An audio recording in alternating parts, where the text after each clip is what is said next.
guys, welcome back to We Watch Movie. I'm Mike. I'm Jay. We are here to review a Jason fan film called Jason Rising, and it's not directly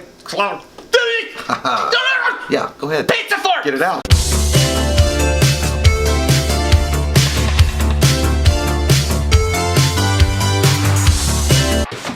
Shit. It's not directly connected to Never Hike Alone, but you couldn't help but see it. It's got a lot of the same people involved in producing it, Vincent DeSanti, Womp Films, all that stuff like that.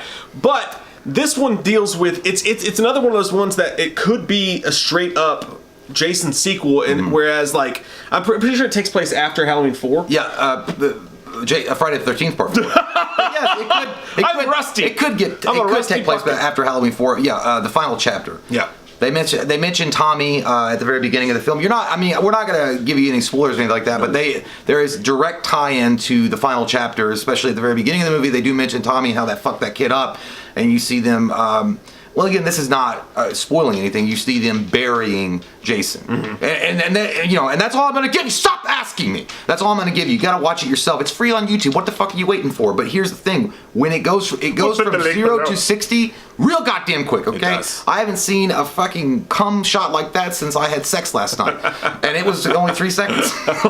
But yeah, dude, perfect. Yeah, I'm going to be on that channel. But yeah, Mr. Beast too. Yeah, but it really is. It's a 0 to 60 miles per hour kind of film. It really does. It goes from a very basic kind of idea of like, okay, we're going to explain a little bit about Jason, give you a little bit of a recap, and then we're going to be in your mom's panties tomorrow. And that happens. And I gotta say, I appreciate that for the reason, because I like to get right into the meat and potatoes of a Jason film, because the thing about Jason is you really don't need a lot of setup for Jason. I mean, and I know this might get some people getting skid marks in their panties if I say this, but for me, Halloween, Freddy Krueger, icons like that, I feel like there needs to be a little bit more of a setup for them to really get the audience involved in their stories, because their stories are like as much as their character as who they are.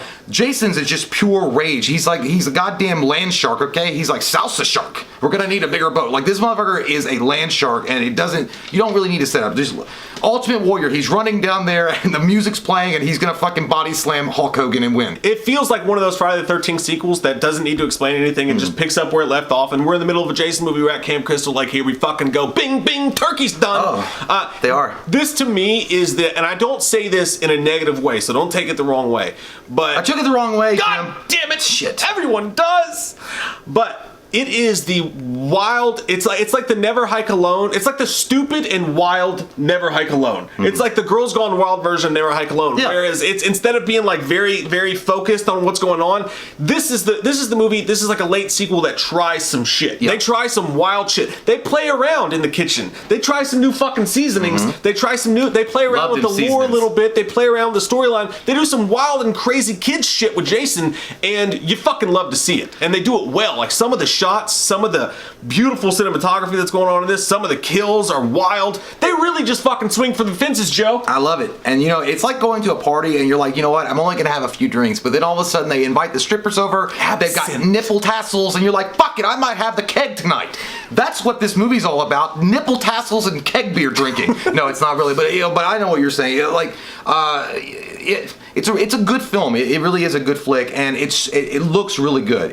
They shot it really, really awesome. I mean, it looks amazing, and the pacing is on point. I do like the pacing, and you never suffer for not having enough. Like, there's Jason's in this quite a bit, and I like the dude that played him. I thought he did a great job. Amazing job. I loved it. Where do you get those wonderful masks? Because I want one of those. But yeah, it was great. I don't know. And again, it's really hard to review the movie without giving too much away, because they do. It's a little experimental on some of the stuff they play with in this, and I'm like, I don't know if I would have put the red juju bean with the blue juju bean, but you did it, and you did it. I don't know what kind of flavor we got, but we'll see what it tastes like afterwards. But they do play around with some ideas on how to resurrect Jason, which are interesting. I'll say that much, because I never would have thought about certain things like that. I'm like, holy fuck, is that Sleepy Hollow, or am I seeing things? But yeah, but overall, I still enjoy it. It's a very easy watch. Your head's missing, Dad! It's a very easy watch. No, we're not talking about Elias, you son of a bitch. I can't think with this thing on! Dad, your head's missing! You know I don't like to talk about dark forces, Randall. But yeah, but it works together. And It's only like a 50, or is it 57 minutes? It's under an hour. Yeah, so it's really easy to watch. And again, if you're a fan of Friday the 13th at all, if you're a fan of Jason, if you're a fan of the mythos around, that's not even why, mythos is a word, but I said mythos. I was like trying to conjure a demon because we must stop mythos. But no, if you're a fan of that, that particular thing. Darkness crawls mythos, the creature. I would read an Image comic book if that was the case. That was the next title character. But yeah, it's fun. I mean, if you're a fan of Friday the 13th, you're gonna like this. And I do think it's funny. They do make a joke in it where they were talking about Crystal Lake, and when the cops arrived, they're like, "Oh, why would they go in there? That place has been shut down for legal reasons for decades." No, so it was kind of like wink, wink, haha. Get the fuck out of court and settle it. Anyway, that guy fucking sucks. That man was playing Galaga. He didn't think we would notice, but we did. Yeah, and you know what? And here's the thing, like. We're getting to the point where we're gonna get spoiled with these fan films now, because like with the Never Hike Alones, with the Halloween one that Jimmy Champagne just did with Womp Stomp, they're doing such cool shit.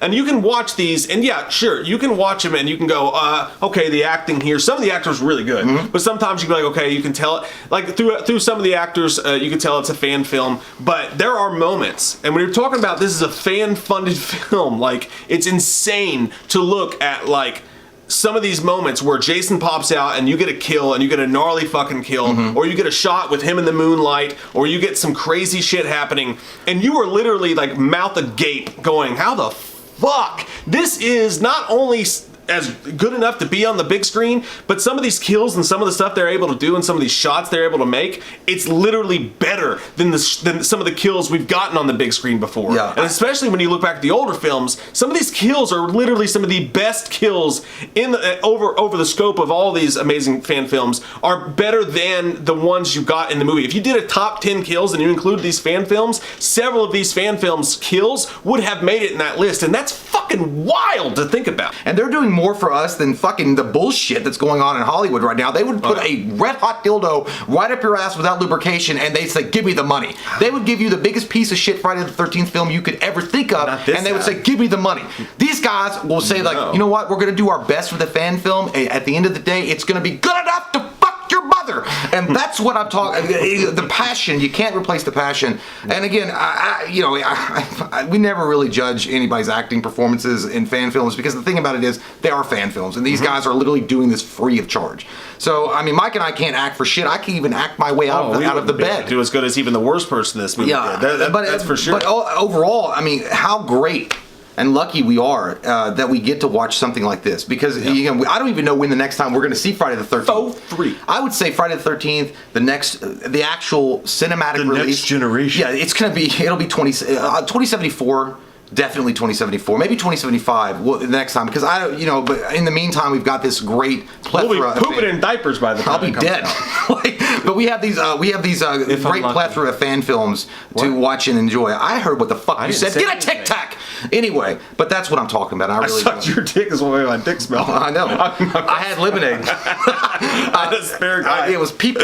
But no, it really was fun. And kudos to you guys. We could never make that kind of film. And you guys, again, all the Friday the 13th fans are going to be pleased with this flick. I mean, if you're going to be a nitpicker and get mad about the smallest thing, I mean, it's a fan film, guys. Come on. It actually awoke It awoke in mythos. It awakened mythos. It awoke an idea in me. I can't say it right. It brought to life an idea in my head, and I thought, as good as, and the stuff they do with Never Hike Alone and all that stuff is so fucking good, and it's so cool, and the storylines they put on are so good. But when I watched this, I thought to myself, holy shit, what a better place. And again, like, maybe, like you said, with the juju fucking beans or whatever, like, maybe I wouldn't mix this with that, or wouldn't do a certain thing, or maybe I don't like this shot or that shot or whatever, certain little moments. But overall, what better place to try fucking wild and crazy ideas than in a fan film, and not just any fan film, but a well fucking made, well funded, well created fan film like they got here. They try some wild shit. They fucking light the sparklers on fire. They take off their shirts. They take off their pants, and they run backwards through a cornfield and just see what happens. And it's so fun to watch. Hey Terry, put this bottle rocket in your ass. Okay, light it. You know what? And again, I think it lends itself to the fact that Jason Voorhees and the history of Jason Voorhees and Crystal Lake itself, he is not as constricted in the ability to tell stories with him as someone like Michael Myers or Freddy Krueger or even Chucky in regards to you can be a lot more experimental with Jason because he literally is at this point in time a fucking supernatural hunk of a man that's just running around fucking slicing and dicing and he don't give a shit. So you can play with multiple different ideas with how you bring Jason back, how you implement him or include him in this storyline or that storyline. You can leave things out. You can erase certain histories completely if you wanted to. Jason X didn't really happen, probably. But you could erase that. Jason Goes to Hell could erase it. Freddy versus Jason could erase it. So there are a lot more, there's a lot more liberal approaches that you can take with Jason versus Freddy and Michael. And I gotta appreciate the shit out of what they did as far as like, again, the experimental choices that they made in this as far as like how they brought Jason back. Again, it's not my cup of tea. But it was still cool to see that. Like, I don't know, it's like watching your friend make a volcano for the first time, and when it blows his fucking house up, you're like, dude, that sucks. I'm sorry you're homeless now. But that was the coolest shit I've ever seen. Pull out your dinghy, play with it a little bit, see what happens, have your own penis showing game. But yeah, no, I loved it, man. And again, like, so, dude, and first and foremost, the makeup effects in this, from the kills to the way that Jason looks, God, they fucking just nailed it. We're talking about a fan film, and every single death, at least almost every single death, it's like, fuck, that looked real. Like, I have no qualms with the way that looked. If that was on a big screen, I'd be happy as shit. And it's one of the goriest fan films. I think it's one of the goriest fan films that has ever betrothed us. Yeah, it really was. And there's one scene, Jason fucking runs with a chainsaw for real. Oh my God, because go get your chainsaw, cousin. And that was scary. Go gadget. And you never see really Jason running except for maybe the remake. I know he's probably ran at some point in the series. It's been so many of them. But when he's running with it was fucking scary, dude. And again, that guy that played Jason was awesome. He was a really awesome Jason, and the makeup effects alone on his mask and the way he looked, incredible. And then they had the contact that they used for the work. Oh my God. Oh, that scene where you see the eye. Yeah. Oh, that was like the coolest scene in the whole fucking movie. Awesome. Dude. That was one of the coolest fan film moments of all time. You'll know what I'm talking about when you see the eye doing the thing. I was like, God damn, Steven, you've been playing with the fucking stocks. Oh, Vincent. We don't give fan films a rating. All I'll say about this is that you should absolutely go and watch it. It's for free. We'll put down the link down below. Support it. They want to make a sequel to it. That'll be there for everybody to support. They want to make a sequel? Yeah.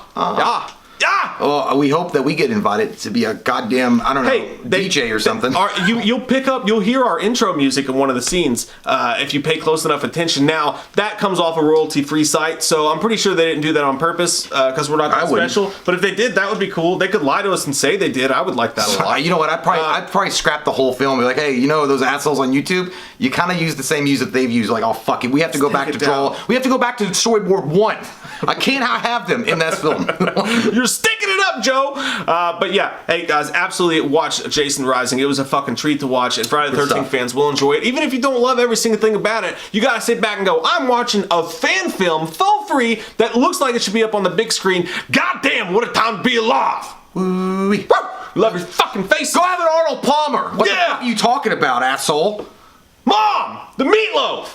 Now! I never know what she's doing back there. I never know. What are you gonna do on October 31st? What are you gonna do on October 31st? Here comes that white-faced fucker, an asshole like no other. He's a big old piece of shit. Wants to stab your sister's tits cause he's a white-faced fucker. Loomis can't recover. Dr. Challenge drunk again, sleeping with your sister's friends. Do you wanna know about the darkness? I said, God damn. God damn you, Michael! I said, God damn. A lot of people don't know the darkness that goes inside their hearts. I said, God damn. God damn you, Michael!